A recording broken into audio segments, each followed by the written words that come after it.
We're going live. We are live. Welcome everyone to another episode of Wine Wednesday. Today we're doing more than wine. We're Apparently, doing animals. shrooms. We've discovered how to change ourselves and shapeshift. We're so technological. Also teleport. Huddie's in the grass. I'm in Hawaii, and Dom is in the Northern Lights. The Northern Lights. So yeah, welcome. Welcome in. I hope you guys are having a great start to your September.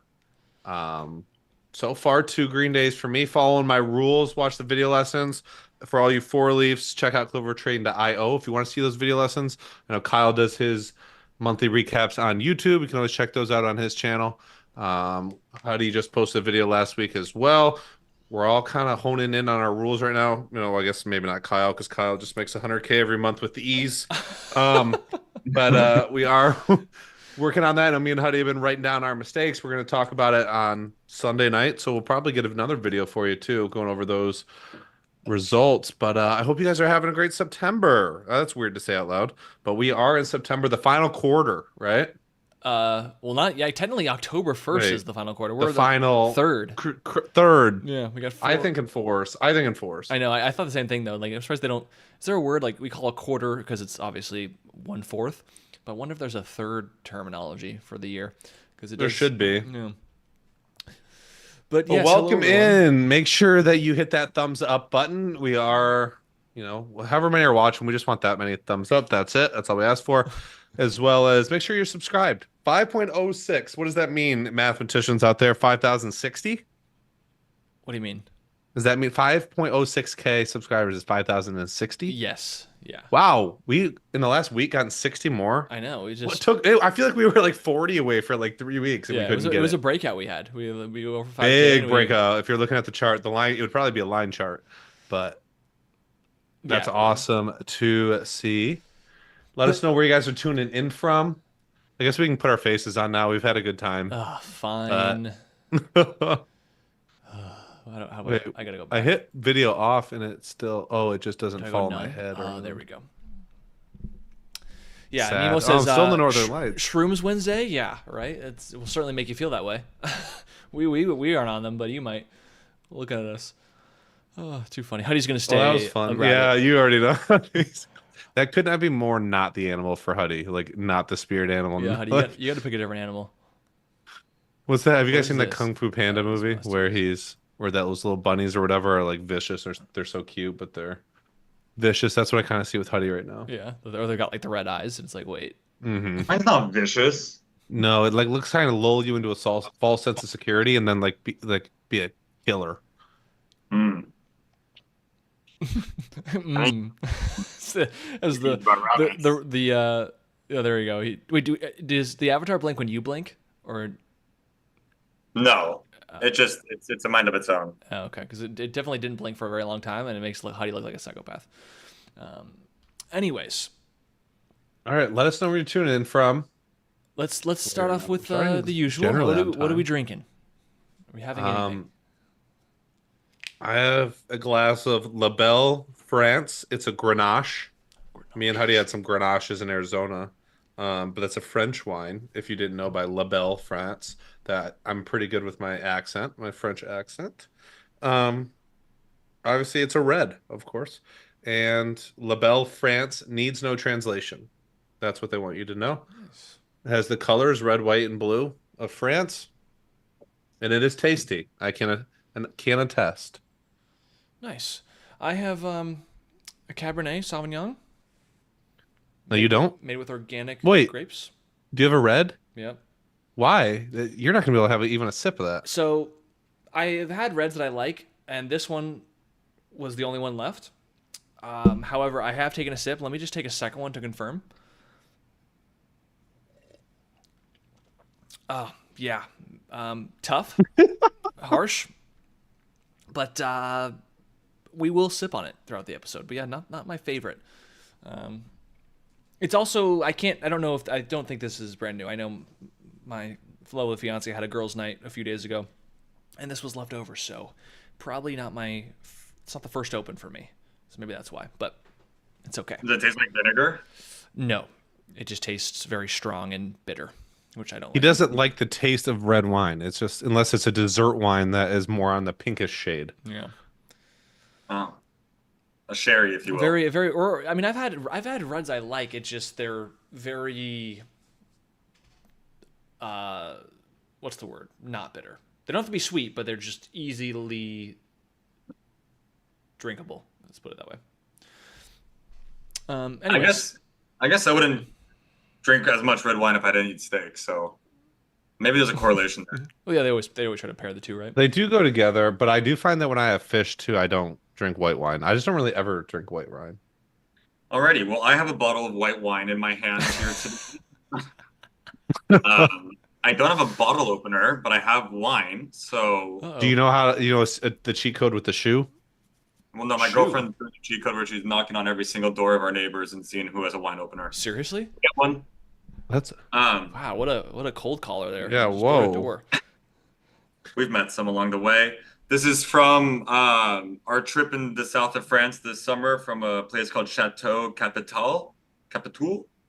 And it was one of our favorite white wines, so we took a bunch home. So we'll be drinking on that for the next like 3 months. Nice. Very nice.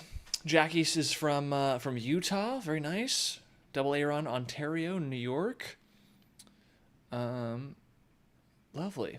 Oh, and then Fran else wonders when our face twitches. That is it twitch? I don't know if it twitches, but it definitely will move when we move. Like I was moving my head back and forth, and the avatar definitely moves. Guys, Although I wasn't even here half the time, and my avatar stayed there. I figured you left for a few seconds because the avatar was like this, like zero movement. I'm like, Huddie's not here. Like, but yeah, it doesn't Trying to follow figure our out the wine arms. opener. I tried to raise my hand. They don't move their arms, unfortunately. Just our face. But anyways, yeah, 2 weeks in, or not 2 weeks, 2 days into September. I'm also green as well on both days. However, I don't. What's the word? It's a slower start to August. There's still. It's been a nice slow start though, because the little Yeah. patterns have been working for me at least. I know you guys didn't trade either of the setups I traded yesterday or today, but Yeah, it's not a ghost town by any means, but we haven't gotten a really cool multi-day runner as of yet. It's like the gappers in the first green days have kind of been the ones that have popped up, which is good. Like those are not to throw those under the bus. Those are keeping us alive and making money. But I miss the Momo, the yeah, give us some 3, runner. 4. My watch list is really still really little. Yeah. BOF was cool. Was that yesterday?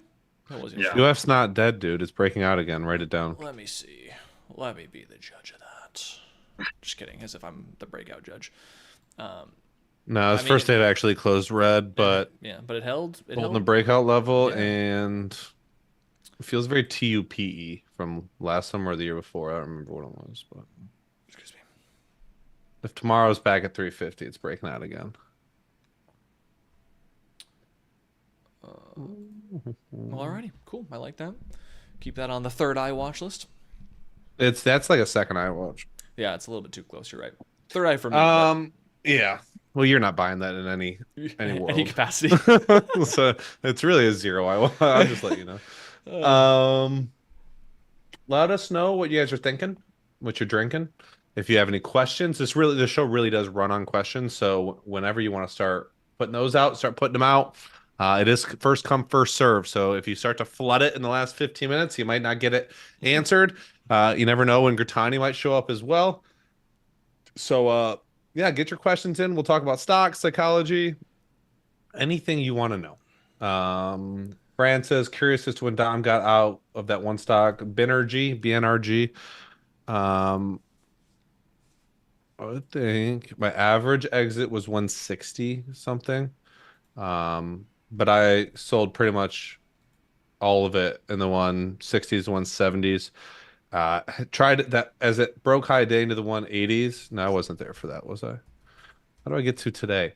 I was all out after the high day stuff around 10 a.m. and then it kind of wicked down and came back. I sold it all near 170 there.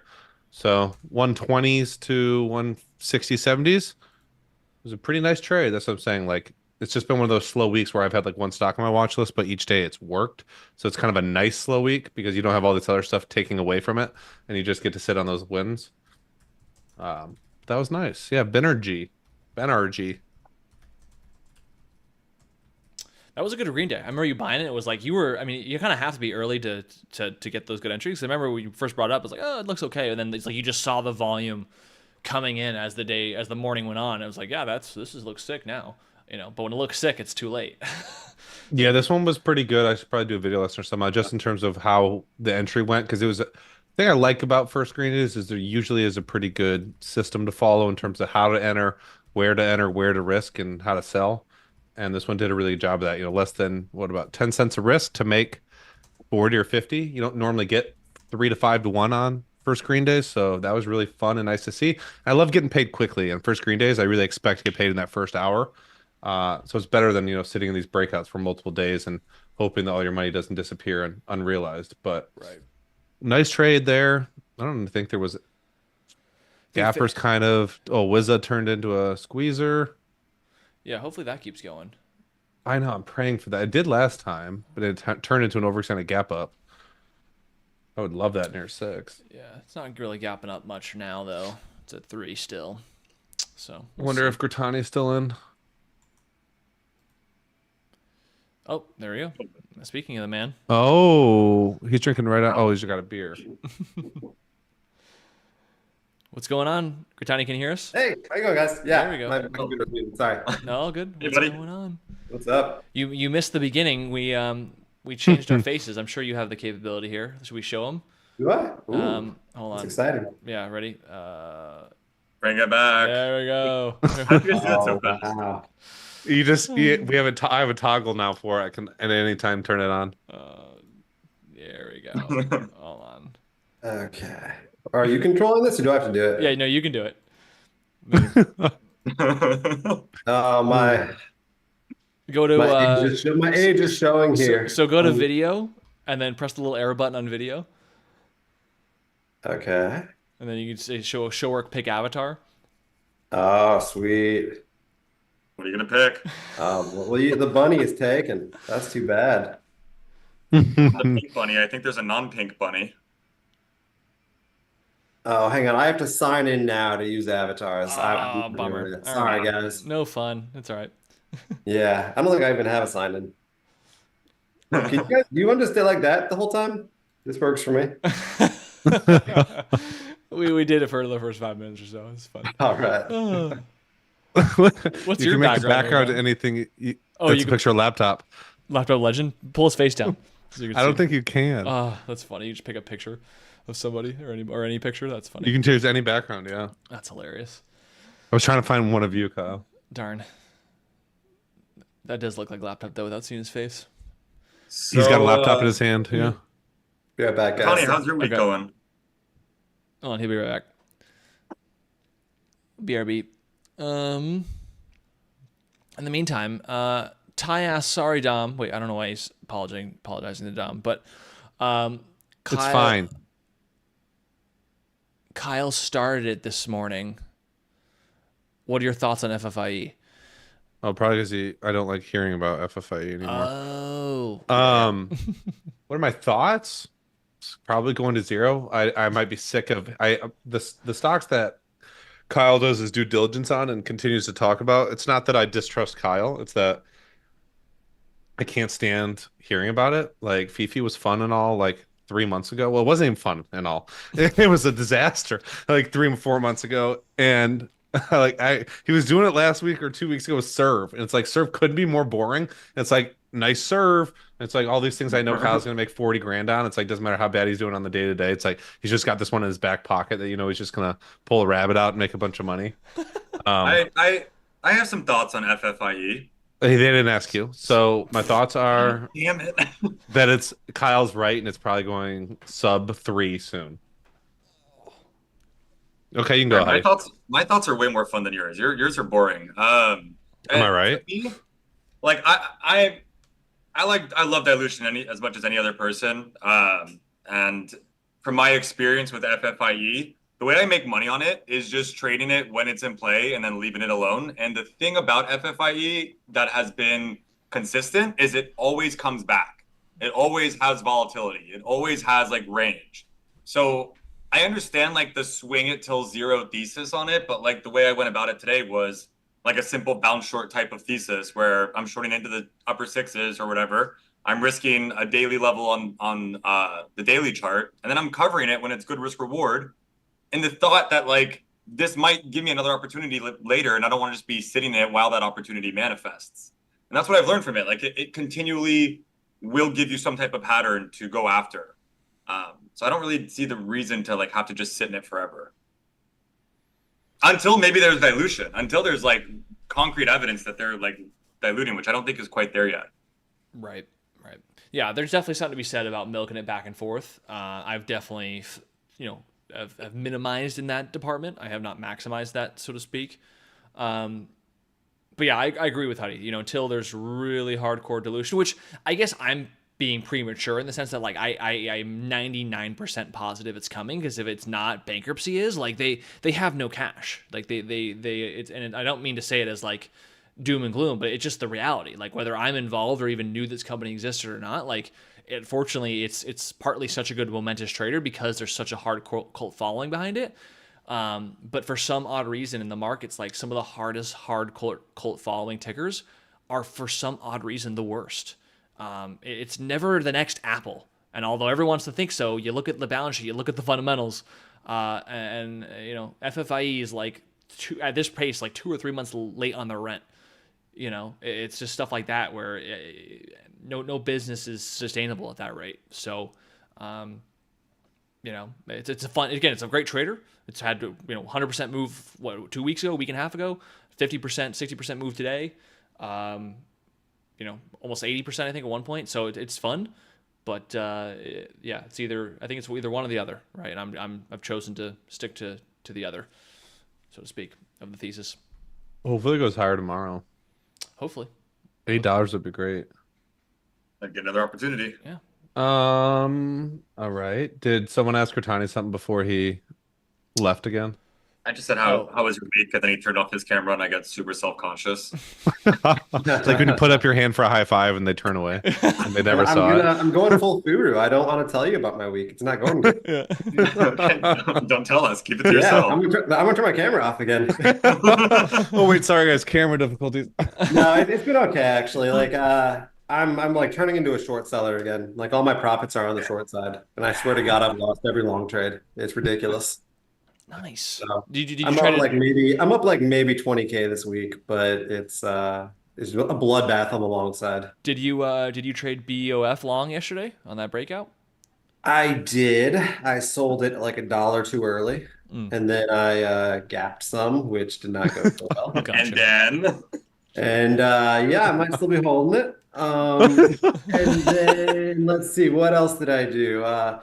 I did have Wisa from like $3, and then I watched it go to 370, and then I watched it go back to $3. Yep. That was he's back, guys. He's back. yeah. But we're still holding it. I took a loss long FFIE. I lost twice long on ASST. I'm going full fucking degenerate. So it's a good thing it's football season, Huddie. I need a distraction. Tomorrow. Yeah.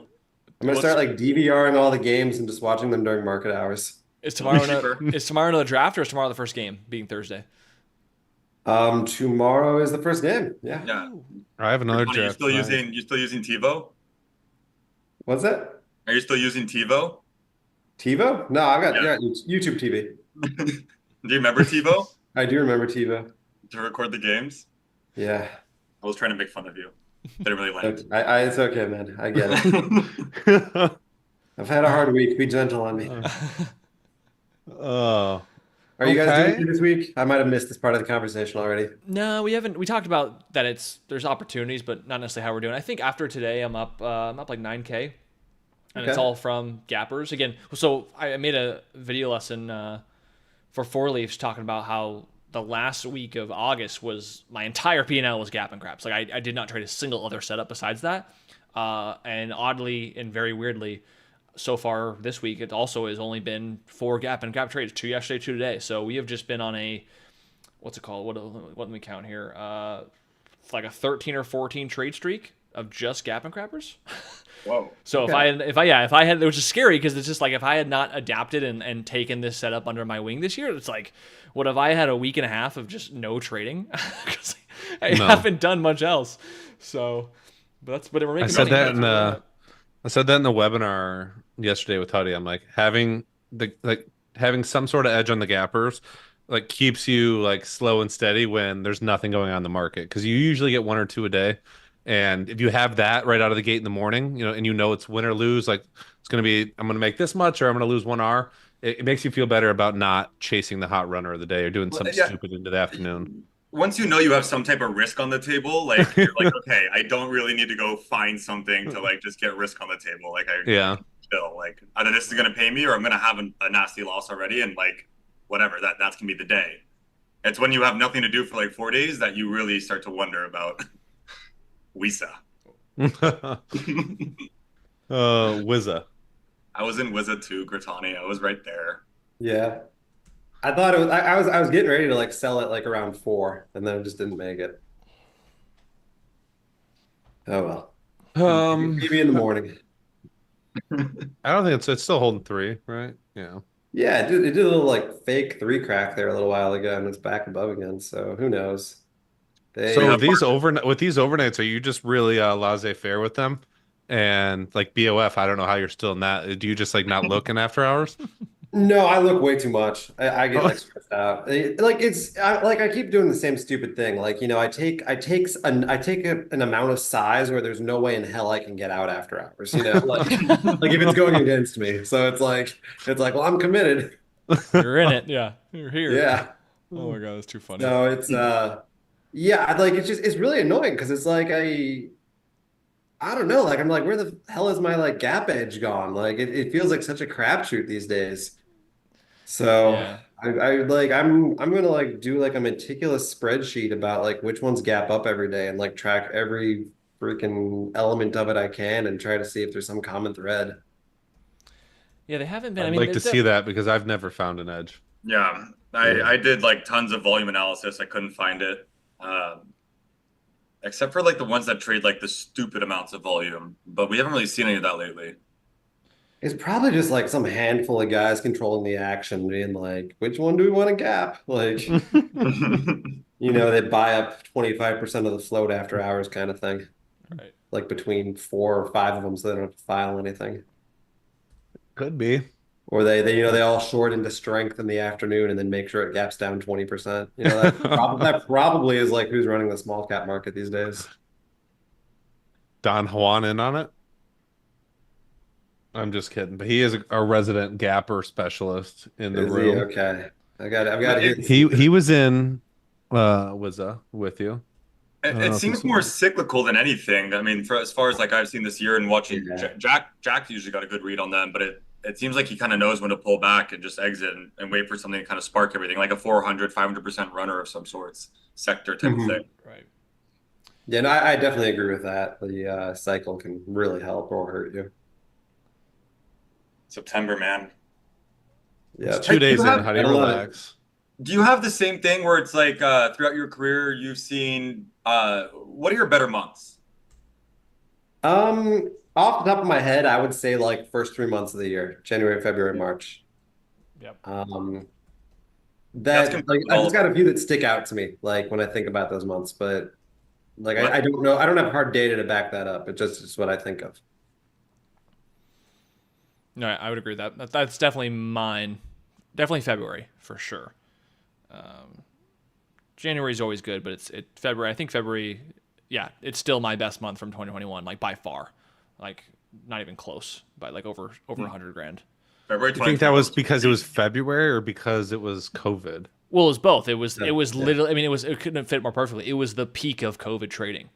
It was 2 setups in one. I took like I said, I think we talked about it this morning in Good Morning Isaac. I took like 120 trades, which was like 3 to 4x my norm, and I took a 90K loss in a single day. Only lost 40 or 50 on that day, and then still had a 6-figure week that week. Like it was just insane. Like it was crazy.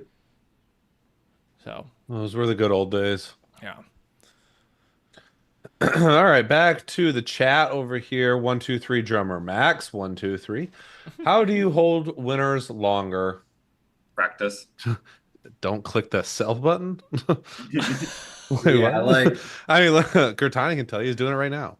They're not winners yet, but he's already yeah. on it. You hold till it is a winner. Oh my god. You But only lose no, if you no, let's quit. keep the advice real.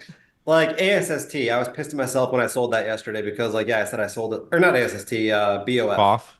Buff, yeah. Because I sold that like a dollar too soon. And when I was like looking back at the chart, I was like, what happened on this chart to make me sell? Like there was no reason at all. It was just like I was just kind of like, I'm gonna lock some in, and then I just like suddenly locked it all in. And like there was like literally like no hard pulls, no hard cracks, like nothing at all to spook me. And back when I was a lot better at holding winners longer, like I would wait for that. Like I wasn't afraid of seeing weakness on the chart. Like I didn't feel like I had to try to like top tick the sell while it was still strong. It was like, okay, I'm gonna like let it put in a couple like serious red candles. That's okay. That happens. And then like, the next rebound is my exit. And that was just kind of how I handled it. And every now and then you would have one that just like totally sold off and you kind of have to panic out halfway down and you get kind of pissed that you gave a bunch back, but most of the time I felt like I held way longer than I would have and like got better exits than I would have just by waiting for some weakness to show first. Right. Oh my god. Kyle? My portfolio manager.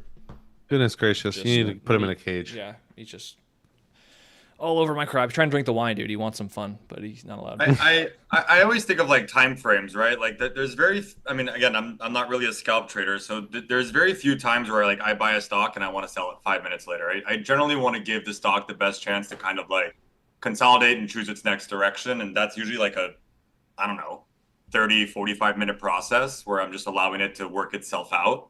So, if I'm like in a first red day type scenario, like I want to be covered up in the first, hour and a half, 2 hours, 2.5 hours. Like I have my time frames. If I'm in a gap and crap, it's usually like 6 hours that I pretty much want to hold the stock all day. So just think of it like from a time-based equation. And like if I'm in and I get a decent move, I kind of expect more as time goes on. And I just judge the weakness from there. So I think just having general time frames in your head, like per setup can be good.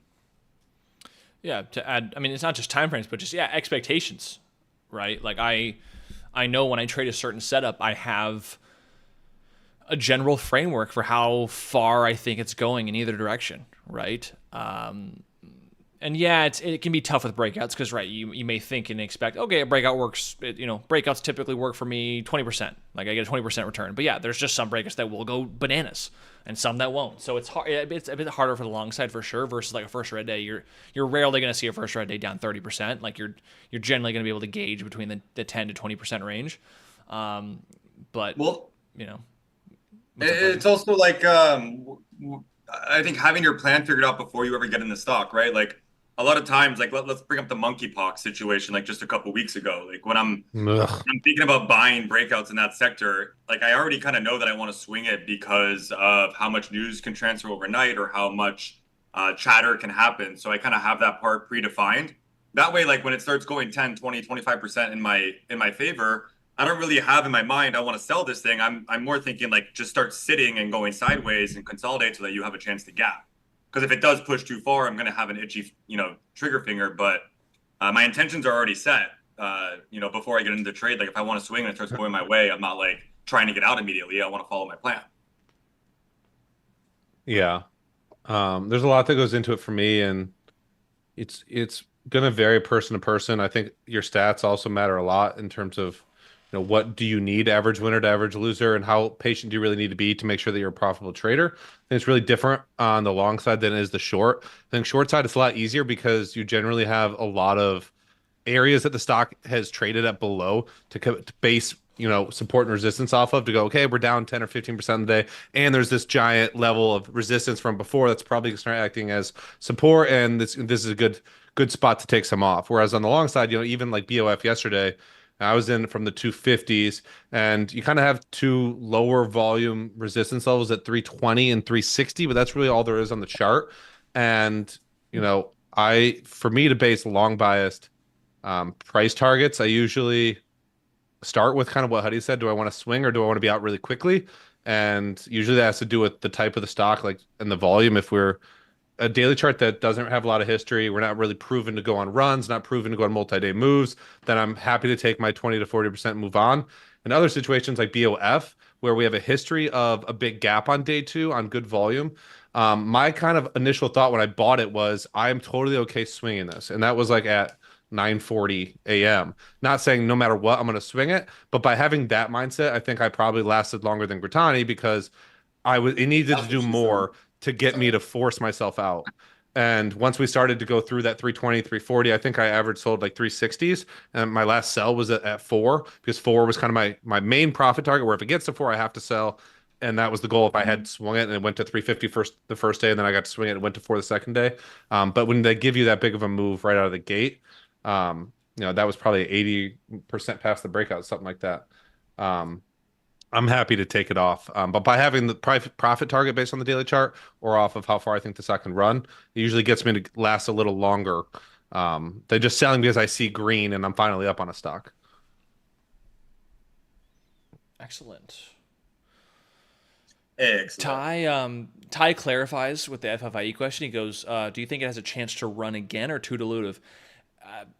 I apologize, Ty, but it's almost like you need to be more specific because like it's already it's ran. If you mean another 10,000% increase from 4 cents to $4, yeah, no, wait, not even dilutive. Just you don't get a black swan twice, and especially don't get a black swan twice when after the black swan happened, people realized these shares outstanding were 10x what they thought. Yeah. And in terms of it can run again, it just went from 3 to 11. A day and a week and a half ago, so I don't know, sorry if I'm being loud or I don't mean to be rude or it's nothing personal. It's just what more are you looking for, right? You think it's going to go back to 100? I don't know. It's already kind of been offering great volatility in and of itself. So You can't say anything for sure in the market. yeah, we don't have a crystal ball either way. Even if we did think it was going to run again, our opinion is just as irrelevant as the guy who doesn't know how to trade.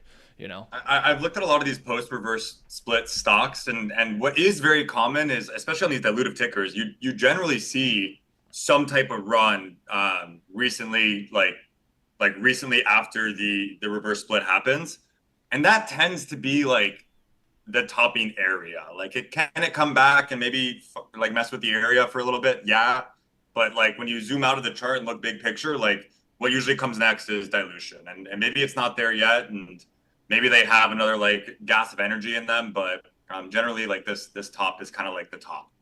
I can't say for sure, right? But like, Mullen did this very recently where it like reverse split at 9, ran to 18, and then like 3 months later, you're looking at it, it's at $2. Right. And it never comes back to those highs again. Like there's always this reverse split pop.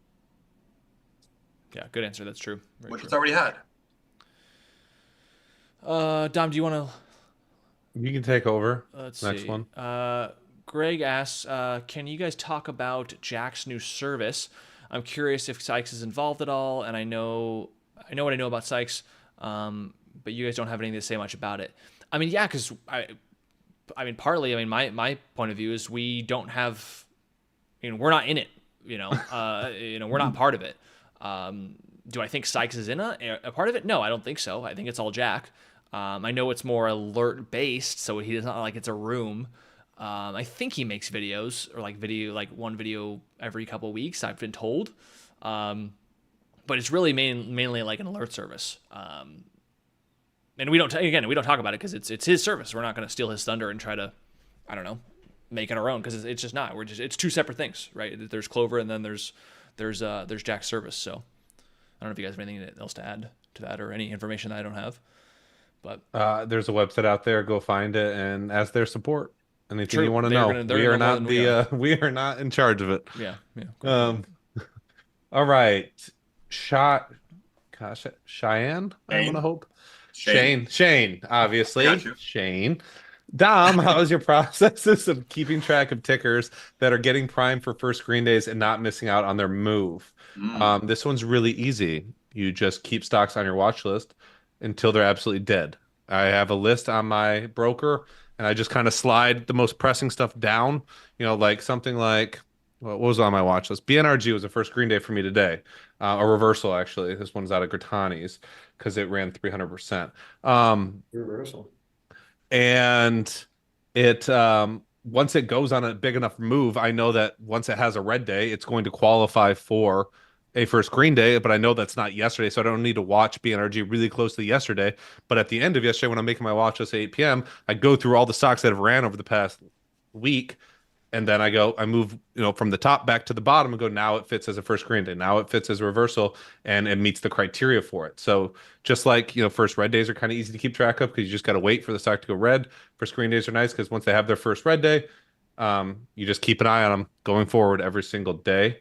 But that's kind of how I am with all my patterns. Every night I go through my list, and about half of these stocks on my list I haven't looked at once today because they weren't in play. I didn't have any third eyes on them. And then I'll go through and see if they are setting up for first screen days, for breakouts, if any are holding up when they shouldn't be, if any are beaten down way more, or if any got extended, whatever it is. That's kind of how I don't scan for stocks. I use our room. I add stocks when people bring them up and what we talk about Good Morning NASDAQ. And then as long as they are in play going through the life cycle, I'm going to keep them on my list. And that's why you hear us at the beginning, I'm making fun of Kyle. Why are we still talking about Fifi? Why are we still talking about SERV? It's because they're not on my list anymore because the patterns have kind of come and gone. And for the most part, if you keep your list kind of tight with the stocks that are in play, you aren't going to miss any of that stuff. Wow. There you go. Served down to 6. Really? Shut up. Is it really? No, it is not. No, it hit 7. It hit 695. Oh, bounce back That's right. today. Bounce back today. God, I hate that ticker. So annoying. Gratani, why don't you stop buying random day one gappers and start trading reversals again? I probably should. I'm like FFIE, like speaking of that, that was almost a reversal today. Like, like that was how many red days in a row? Like 4 or 5? Yeah. Like, 5. That got real low after its last run. Yeah. I was just thinking about that one. But yeah, it'd be nice to play reversals. Like actually, like as you guys were having that conversation, like, and I was like, why haven't I been playing those? It's like, oh yeah, because I don't make a watch list anymore. So I probably should like start making watch lists again. Like I've got to like get myself back in the good habits. Yeah, you're gonna miss most first screen days or reversals if you're not prepared the day Yeah. before because they kind of I'm happen not right out of the prepared, gate. Dom. I'm not. You're not prepared. No, I'm not. It's Much sad. easier to see the stock running at 3 p.m., right? Like, oh yeah, that's a thing I used to do. Like, it's the most obvious thing. Like, Uh, oh yeah. Mark Crook says, "What's up, fellas? What's up, Mark? What up, Mark? Hey, Mark. We should have Mark on. Bring him on. Mark Yeah, Cook in the totally. house. Yeah. Let's see. Matthew says something, then he says just totally joking. CNFR could turn into a runner. I doubt it, but definitely a chart that I think should be up. Talking to my brother, or talking to you, brother. I added that one today. Kind of like an overextended gap up short today. What's the ticker? CNFR, Conifer. That was the one Dylan's that got got his his name. 210 pre-market. What's up, Yeah. Tim? Yeah, okay, I think I know that one that is. Yeah, that was my one winner long today. That's right. I had that overnight. But yeah, no, I like the idea of keeping it on radar. Like if it can make a breakout kind of chart, like I would definitely buy it again if it can set up. But no point speculating, like at this point in the range. You don't need to be in it yet. Was it? You don't need to start just having an early entry today on. Yeah, no, For the I next don't need to breakout? start building in quite yet. I'm not that far gone. Yeah, it's one where this kind of I'm talking about keeping stuff on radar. Like I don't know what the next play is. Does it go higher tomorrow? That is it up enough for a first red day? Kyle could probably answer that. Probably not for me. No. We're days out if it's going to have a pattern. But this is what I'm saying. This is a stock that could become a first green day down the road, but it's not going to be today or tomorrow. So it's just about keeping it on a list somewhere. Actually, when I look yeah, at the chart, I technically this could have a red day tomorrow to like 110. Yeah, 110, 120. Although I'd give it like a B minus just because the volume is okay, but after the morning it like disappears. So B minus rating. yeah, I don't love it. Is that what your financial analyst over there said? Yeah, he meowed twice, and that's usually like Okay. it's like goes A, B, and then he growled a little bit. That's a B minus. Yeah. So Timmy Trade says, Tim G, thank you for the Traders for a Cause ticket. Did you get someone a ticket? Oh yeah, me and Brian Lee, we were giving them away. nice. Yeah, you guys do that every You year, gave right? one to Timmy Yeah, Trade. like I figured out I'm not going again, so all 4 of mine went up for grabs, and then Brian threw some in as well. So yeah, like Is Brian not going either, or is he going? no, but also I giving think away? he is. He's just He's super generous dude. Yeah, cool. It's good stuff. Awesome. Well, there you go, I feel a Timmy. ton of fun there. Trades. Transfer causes sick. Yeah, great time. I'll be there, Timmy. So we'll come say hi. Pop on in. You guys will share rooms. I'll get out there with you guys in 1 year. What's up, Gritani? I said I'll get back there 1 year with you guys, like one of these days. One of these Maybe days, yeah. next year. Yeah. When the kids Next year are sounds old good. enough for Vegas, right? They'll never be Right. able to. Yeah, I know. That'll be a while. Although I don't know why. What? It's weird. Go, Like Vegas talk. is like the most adult city, but also like I remember going there as a kid at like 10 years old and having a fun You did? time. Like there's kids things to do, but it's not the maybe the most expected thing, Like I remember my parents took me to Excalibur. We had like we sat Yeah, on the, that's like gross now. or is it? Yeah, I mean I was 10, so yeah. it's years ago. But anyway. I remember Treasure Island was cool when I was a kid. Like you'd see the cannon shoot. And I was like, wow. Wow. Bellagio fountains are sick. Pirates. Wow, you guys had way better childhood than I had. I never got to go to Vegas. Oh, I mean, we took a 4.5 hour drive. That was like a road Yeah, trip for. we were right there. Yeah. We just drove over. So Okay. I've done Thanksgiving in Vegas. Just so you know, because I know you do it every year in like New York or something. Thanksgiving's supposed to be done at home. Someone's home, not on Or- vacation. At the casino. Okay, I'm in. Say less. Ty says, Gritani, for breakouts, are you still paying yourself into strength or do you wait for a hard pull bounce to sell all at once? He kind of answered that a little. Yeah, I should be waiting for hard pull bounce. I don't usually lock in along the way. I strive not to do that. I think that overall I'll be more profitable if I'm like trying to sell it You all. were the best at not doing that. Yeah, and I did really good at that in July too. Like I don't know, like I've been like this like roller coaster since I got back. Like June I was like idiot. July I was really good. And then like August, I think August it was like for the first time in months, I was like, I'm at my desk for the open, and like all of a sudden I just went like full degen, and I was like, I have to do things now, and I'm still kind of trying to fight that off. It's a Gritani, constant fight. shut up, Huddy. I'm just All kidding. I always forget what I was going to say. I have beginner traders I work with, not at all related to me, that really don't like the approach of patience on long bias trades like first screen days or breakouts, of sticking to that style, right? Of trying to see how far you can get and making as much as possible because they have a hard time disassociating themselves from unrealized profits and what that would mean for their lives. Yeah. And what do you advise to those people who find it hard, not necessarily in the aspect of holding on to winners longer, but just in the specific pattern, in this moment, this one trade, why you think it's better to wait for some sort of sign to get out versus just taking it off into strength, even if you have a 2 or 3 to 1 trade already?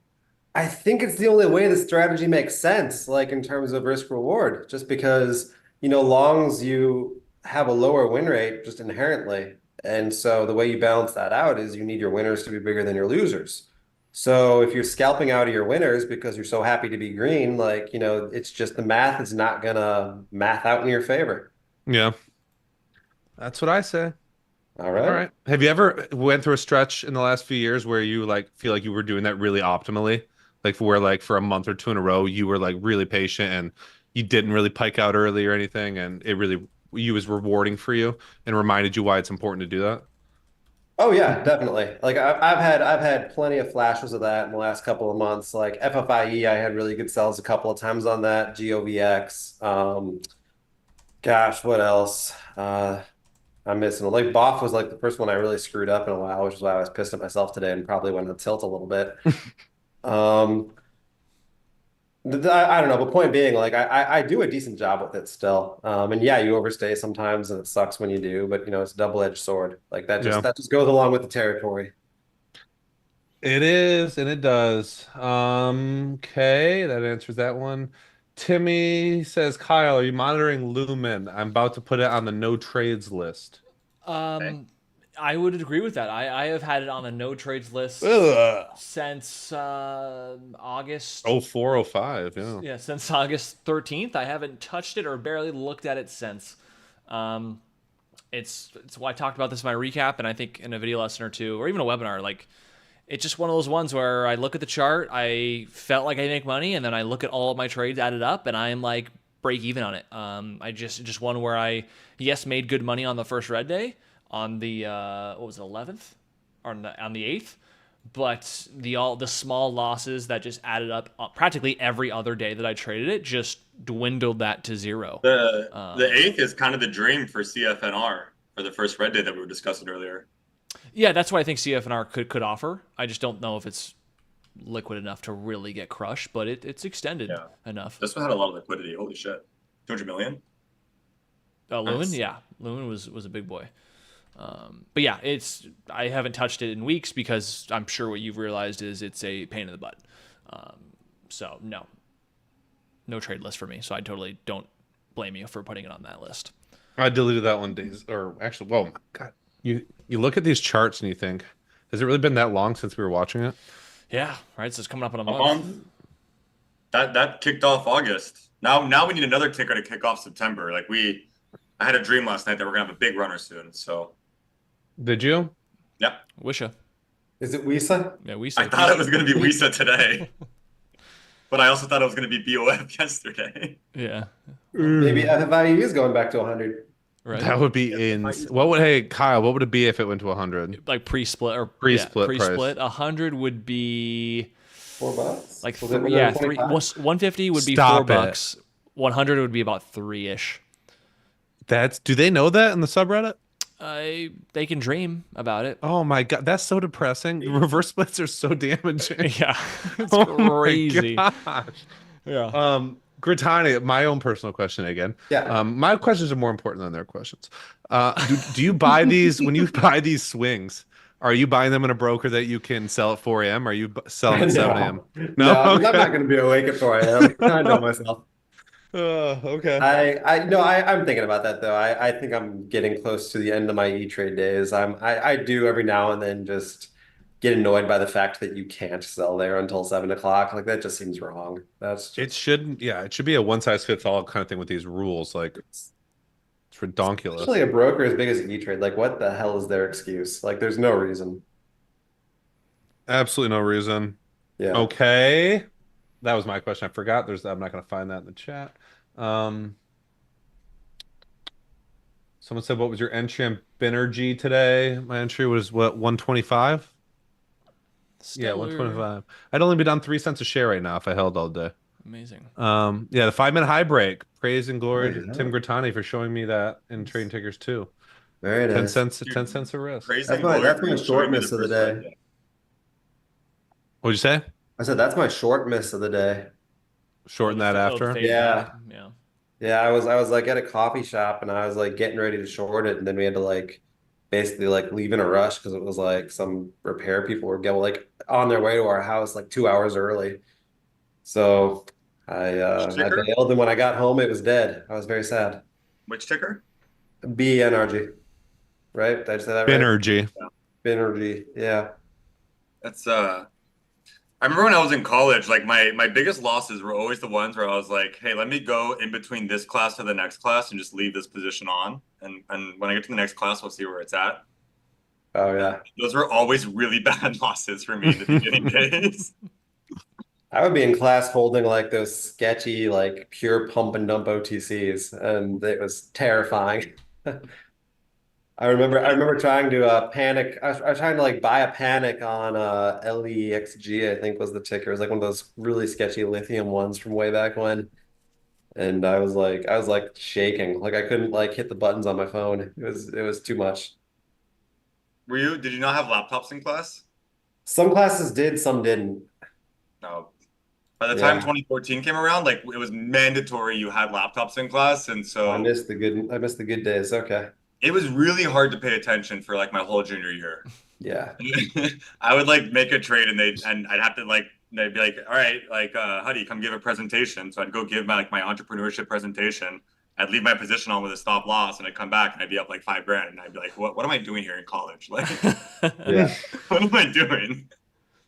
I had a finance class that I needed to graduate. They did not allow laptops, and I missed like 6 of them to like day trade. And then like one day I went to ask the professor a question, and he like looks and he's like, "Copy right now," like because he saw I missed so many classes. So I tried to explain it. I was like, well, I'm like day trading. That's like kind of finance related, and he was not taking that. Not So having it. I had to go to that class the rest of the year. That's That's funny. sad. I actually had some really like supportive finance teachers that like liked what I was doing. I had one Oh, that's investment class cool. where it was like you had to make a portfolio for the year, and at the end of the year, like whoever does the best like wins like a gift card, like $50 to Chipotle. And I won it because what I did for the first like 2 weeks is I took every single parabolic runner because you had no risk. You had 6 months of time frame. So every Yeah. single parabolic runner, I just put a short on Oh, and sweet. no risk. I was like, I'm going to hold it for 6 months. It's paper trading. It didn't matter. Yeah. And at the end of the course, like my account was up like 35% because I just held everything. Very cool. That was fun times. I had a class where uh, it was like the class started with 30 minutes left in the day, and so into the close, I was making money on a breakout. And in the class, that particular topic, we were talking about how technical analysis doesn't work. So that was awesome. That was a lot of fun. Um, They I did say probably that in took my a very textbooks similar too. class to that one. Yeah. They said that in my textbooks too. They said technical analysis is proven to be not an exact science. yeah. It's not an exact science, but I'm an idiot and I figured it out just by using technical analysis. Yeah.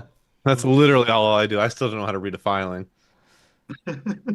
I call all dilution just dilution. Like I don't even know what forms there are. Yeah.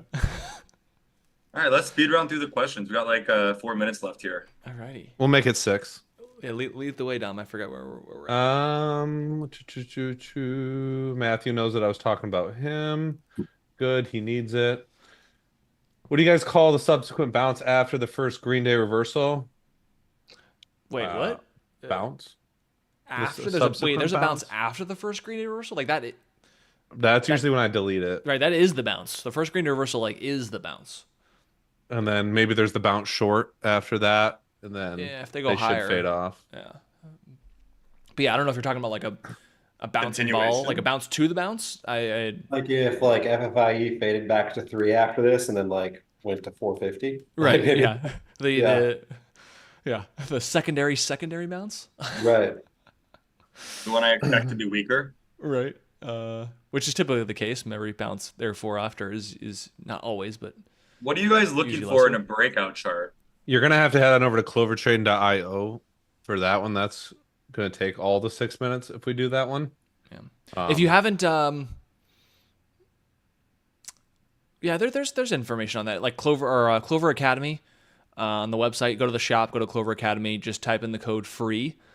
You'll get a lot of 3 hours of free content, and we don't go into too depth, but there's definitely a section where we talk about a breakout. Otherwise, It's on our YouTube page as well. Like I did a whole like multi-day breakout type of lesson somewhere in I there. did do that. Yeah, so it's out there. It's also in Trading Tickers 1. And then that's about 90% of what I trade. So if you go to any webinar or video lesson, it's probably in there as well. I had to convince Dom for years, Gritani, that overhead resistance matters. Oh, yeah. I'm back to not really believing it though. It was Gritani apparently.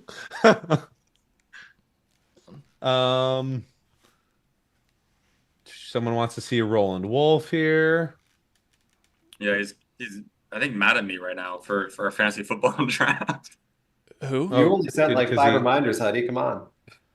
I sent him two. I sent him two valid reminders day of and 3 days before that said, "Hey, dude, don't forget." And I then, thought he texted you the day of too.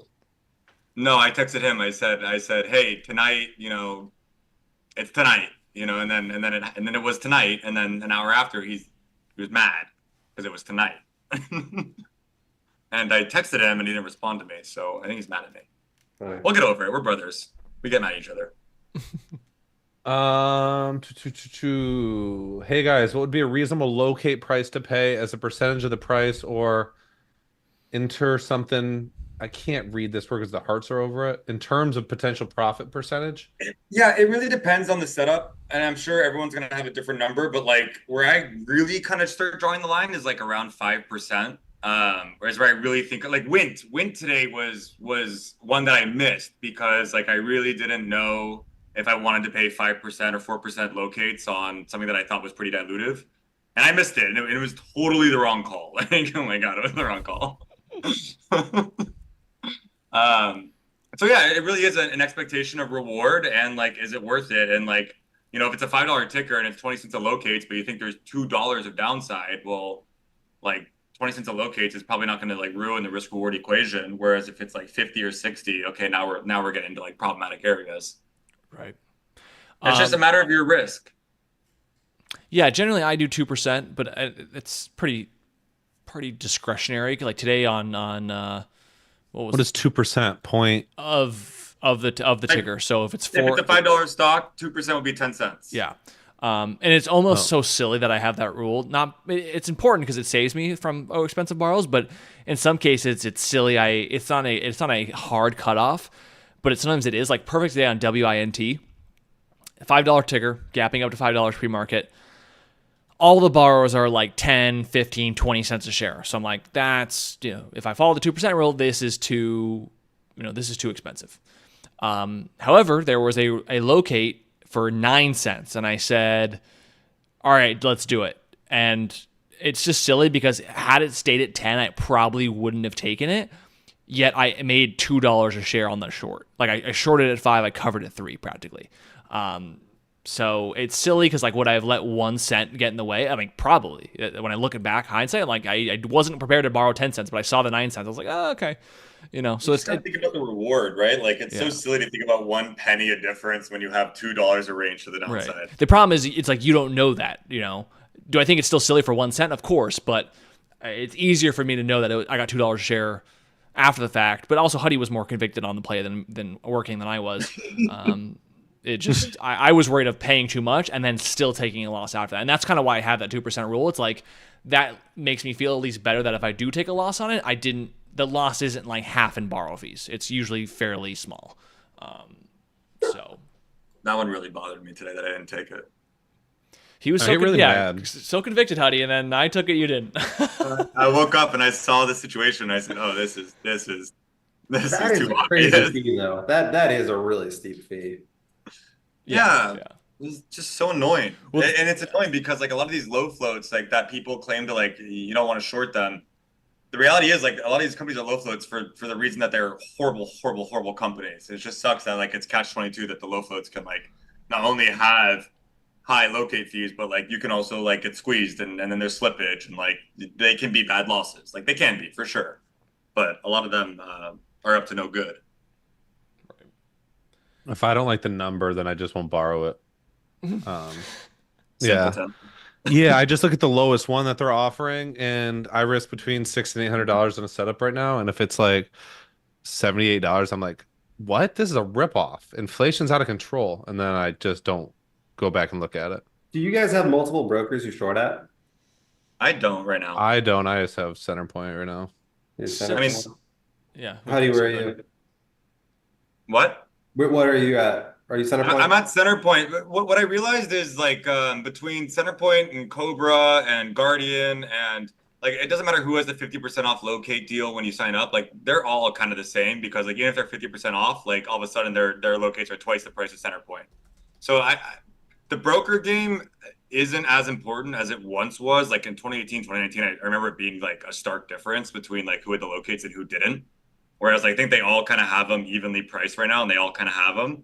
There's one broker called Trend Alpha that I we're on the street. I don't have them. It has been kind of like better than everyone else, but they're kind of newer. One of those like gamble type situations where you don't even know if they're like protective. But yeah, I have Center Point right now. I like them, but I generally. Kyle uses Cobra a lot. We have like the same locate prices. Yeah, I have sure Center. It's called Trend Alpha? Yeah. Trend? Two brothers put me on that. They're like, they sometimes have locates that I can't find. And you just can't find it on Google? No. Maybe I'm saying the name wrong a little bit. Trend Alpha, Trade Alpha, something like that. Something Alpha. Mm-hmm. Yeah, I have Center Point's my main one. I would say 80-90% trades are in there, and then I do have a Cobra account that definitely takes trades, but like I didn't trade there today. I don't think I traded there yesterday, but I And have. I will say, like, yeah. the one thing that's annoying about Center Point, like I had gone with them for years and I left them and I was at Cobra for years and I came back to them. They have like specific locates where you have to short overnight with like a specific locate instead of any locate. Like you have to take CPST instead of the other ones. Oh, Which, yeah. yeah, it can be annoying because those are more expensive sometimes. And the Super moment you're annoying. just like, let's just take the ones that are cheap. And then if you want to like swing at the end of the day because you like the You action, pay you're new like, well. ones. But if you message them and say, hey, like I located wrong, like can I swing this? Like they've been pretty lenient with me. They're like yeah, as long as thank you for letting us know, like you're good. That's good. Oddly, sometimes this, for me, in my experience, sometimes the CPST is actually the cheapest. Not always, but sometimes I've like borrowed and I've already planned on not swinging, so I look at the other locates. But then I just take a second look. And I'm like, wait, CPST is the cheapest? Like I'll take it. I won't swing at them, but I take it anyway. So weird, but yeah. And then you want to Anyways. swing now because you got them for cheap. No, I don't do that. But someone could. What is everyone's favorite soft drink? Real quick. Well, that just tells me that you are not from the right part of the country because I don't know what a soft drink is. I know what pop is. Oh God. Oh my god. Here I we don't know what go. a soft drink is. Here's the Michigan boy. Gratani, is it soft drink or pop? I grew up pop. Yeah. Okay. Oh, I don't know why. I feel like pop is like a 1940s term. You know, I don't know why. Maybe because I only heard it from like my grandpa, but Like I got a quarter and get some pop. We I don't- had I mean, I didn't even call it really soft drinks. For me, it was like soda. You want a soda? Yeah. I was like, yeah. I'm a Dr. Pepper guy. I'll answer the question. I haven't had a soft drink in. But if I'm on a plane, I'll get a Coke. Why not? You'll cheat with a Coke. I'll get a Coke. I like on planes. Like I like getting a little soft drink and then like having the ice to chew on. I do like it on planes, Huddy. I haven't had one in like 10 Nice. years at least. I'd say, top of my head, I'd say A&W root beer.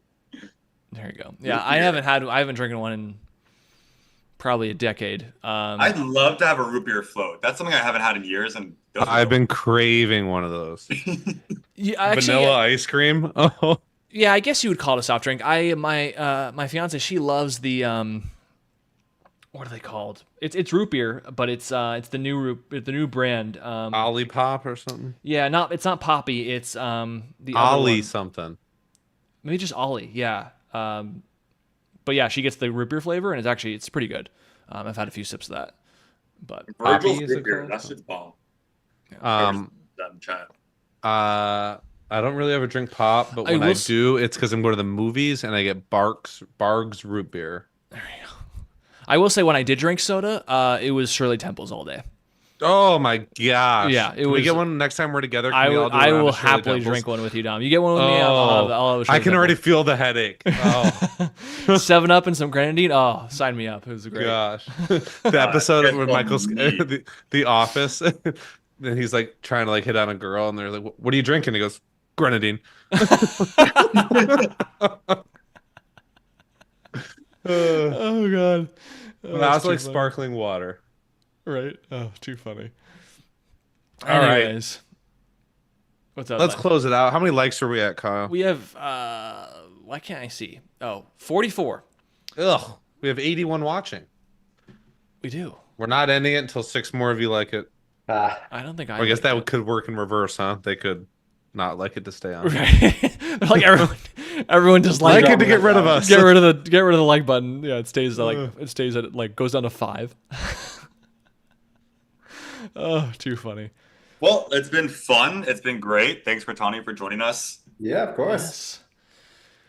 Anyways, I hope the week shapes up. I hope we all control the degen inside of us. I know I've dodged a few bullets this week myself, so just gotta tame that beast who just wants to trade. And Huddy has texted me like 3 times in the last 2 days telling me how many mistakes he's made already this month. I'm like, dude, we're on day 2. He was like, I'm like, I bought Wisa, I got rinsed, I rebought it, I made it, I got to glory, made all my money like, back. aren't we not supposed to be buying these I at was like, all? no, but it looked really good at 3. oh my gosh. That was But great. you guys do have a webinar with Kyle tomorrow at 11 a.m. Yes. We'll be live at 8. 9:15. We're gonna do it. We're gonna do a market open. 9:15. Maybe I'll stop by. I won't answer any questions and steal any from you, but I might show up. All right. Feel free. We'll be live 8:45 a.m. for Good Morning Nasdaq, and yeah, we'll hit the second half of this short week. Thanks, Gratani, for being here, and we'll Connie, see everybody. You like Good Morning Nasdaq? I do like Good Morning Nasdaq. I You've turn been it on there. sometimes. He just told you he doesn't make watch lists anymore. It's where he gets his tickers for the day. Right, where I get all my info. Well, we'll be there 8:45 tomorrow. We'll see you guys there. Make sure you hit that subscribe button if you are not already. We're live every day the market's open. And if you want to see more of us and hang out with us all day long, clovertrading.io. Ooh. Sounds like fun. All day long. Sign me up. Yeah. We stream when Dom's sleeping, so if you want to see Dom sleep, you get that access too. Just kidding. Anyways, guys. That's like extra though. Yeah. That's the premium service. Alrighty, guys. We'll see you all tomorrow morning. Bye.